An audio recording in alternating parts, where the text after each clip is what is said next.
Assalamualaikum warahmatullahi wabarakatuh. Halo semuanya, perkenalkan nama saya Zaki Amiruddin, NIM 2103221100057 dari Program Studi Agribisnis Universitas Trunojoyo Madura. Untuk memenuhi nilai ujian akhir semester mata kuliah entrepreneurship, saya akan melakukan wawancara dan diskusi santai dengan salah satu pelaku usaha bisnis di bidang kos-kosan. Yuk simak videonya. Baik, Assalamualaikum warahmatullahi wabarakatuh. Waalaikumsalam warahmatullahi wabarakatuh. Ya, sebelumnya selamat malam Pak Teguh. Selamat malam Mas Zaki. Mohon maaf mengganggu waktunya malam-malam begini di sela-sela kepadatan dan aktivitasnya Pak Teguh. Jadi di depan saya sudah ada salah satu narasumber. Beliau merupakan salah satu pengusaha pemilik kos-kosan Alatif yang berlokasi di Kabupaten Bojonegoro, Provinsi Jawa Timur. Iya. Benar ya. Mungkin agar lebih jelas dulu, mungkin Bapak bisa memperkenalkan diri terlebih dahulu. Ya, Assalamualaikum warahmatullahi wabarakatuh. Saya Teguh Supriyadi.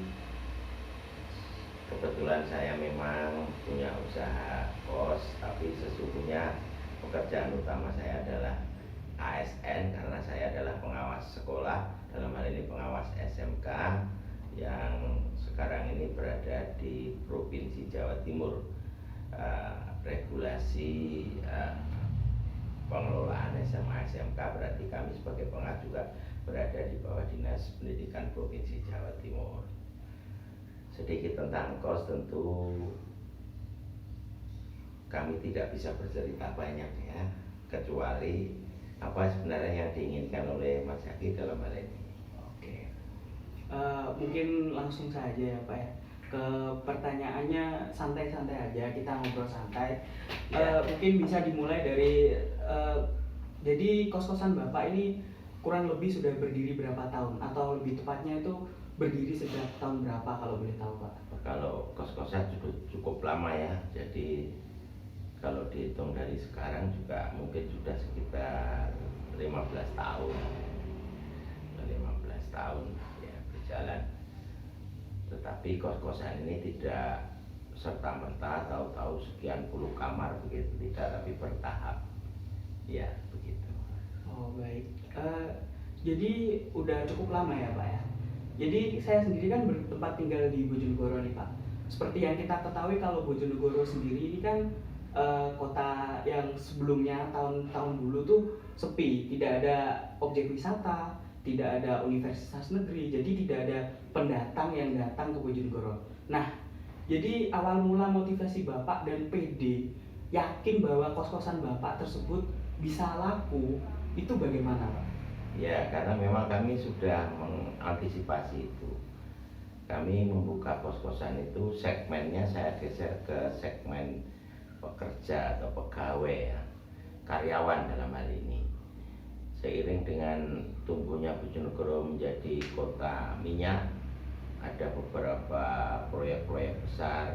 Seiring dengan pembangunan infrastruktur minyak, tentu mendatangkan para ekspatriat atau pekerja dari luar, baik itu pekerja regional maupun pekerja yang berasal dari luar negeri. Tapi untuk kos ini memang saya kemas, saya buat khusus untuk mereka-mereka yang berasal dari dalam negeri, jadi regional. Kami tidak menerima kos ekspatriat dari luar. Ngomong-ngomong usaha nih ya Pak ya, usaha itu pasti kan membutuhkan sebuah modal, karena tidak bisa usaha itu berdiri tanpa adanya modal.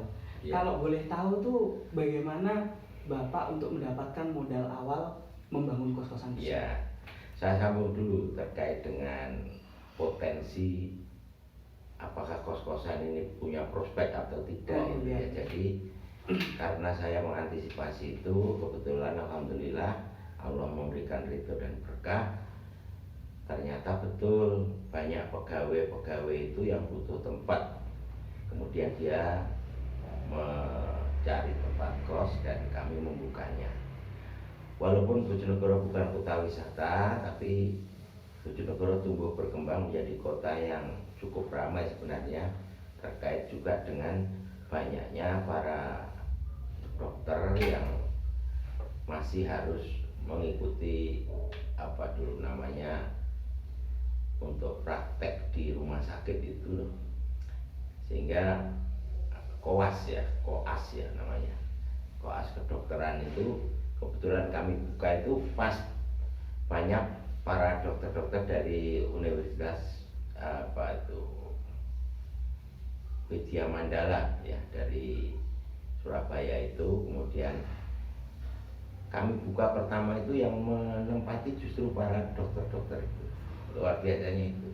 Kemudian seiring dengan bertumbuhnya blok minyak di wilayah Gayam itu, kemudian banyak pegawai dan kami membuka dan mereka banyak yang berdomisili di sini, sehingga prospek itu kami antisipasi dan ternyata benar adanya bahwa banyak penghuni sampai sekarang bergeser ke para pegawai, para karyawan yang bergerak di bidang finance, terutama itu yang paling banyak di perbankan, di apa itu perusahaan-perusahaan peminjaman mikro itu yang banyak.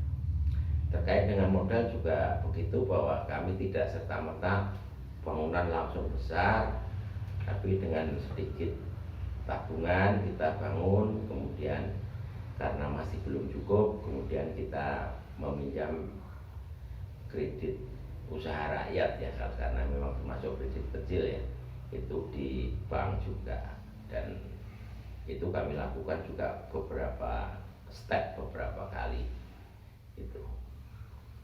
Baik Pak.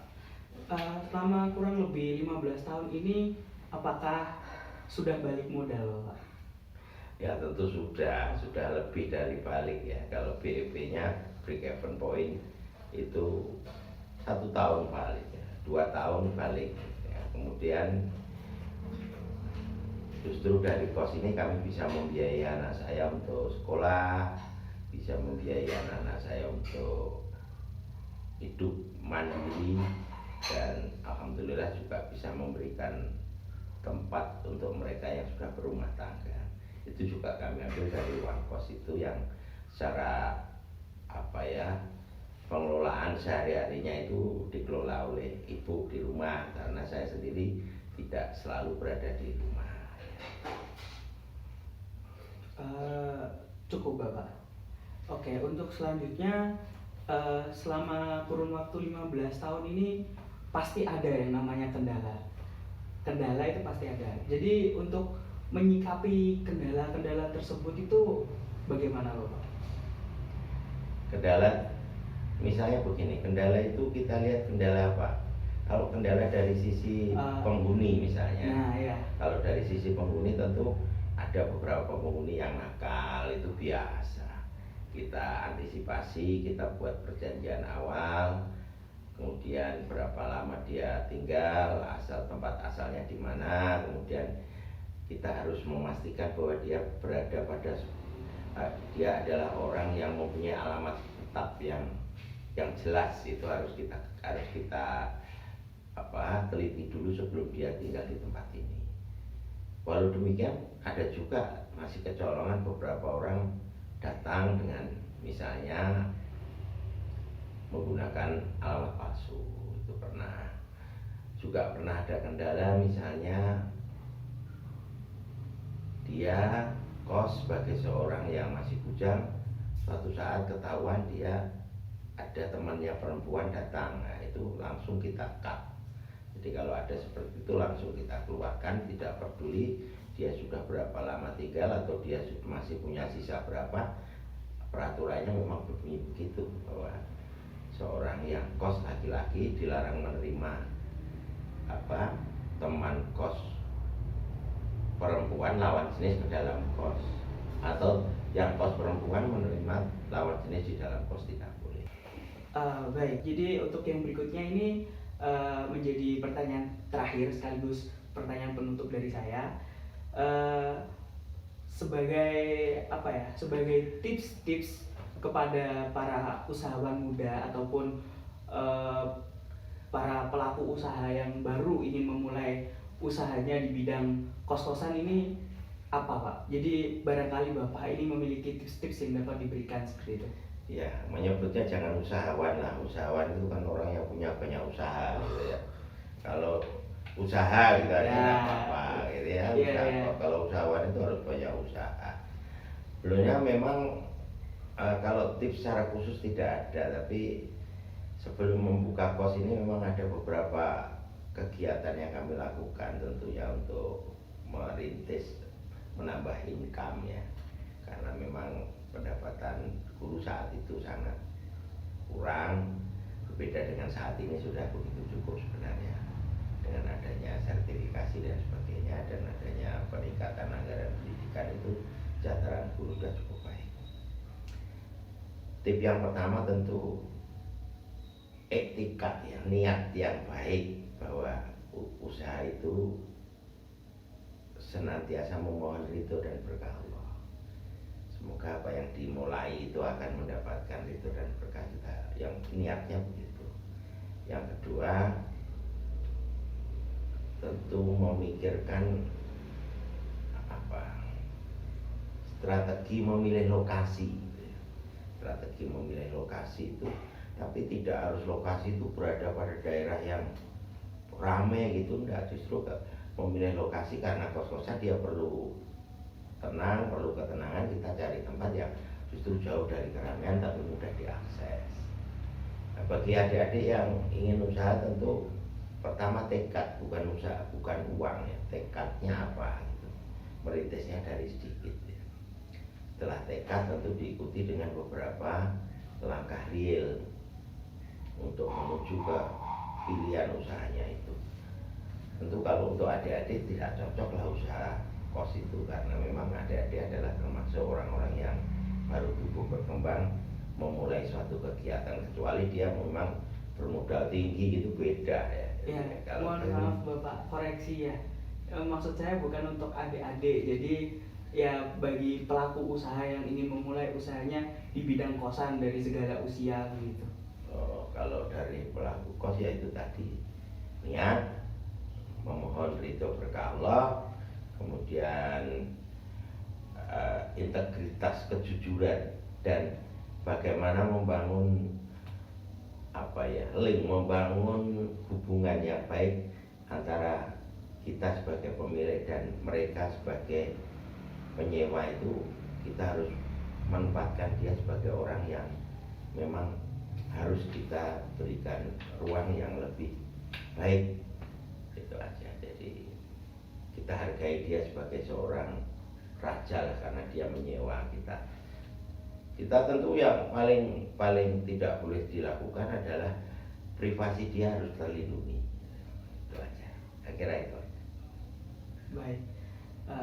Terima kasih atas tips-tipsnya Bapak dan bincang-bincang santainya. Jadi cukup bermanfaat atas informasi yang diberikan oleh Bapak. Semoga aja bermanfaat. Baik. Sebelumnya terima kasih Pak. Iya. Assalamualaikum warahmatullahi wabarakatuh. Waalaikumsalam. Terima kasih Bapak. Iya.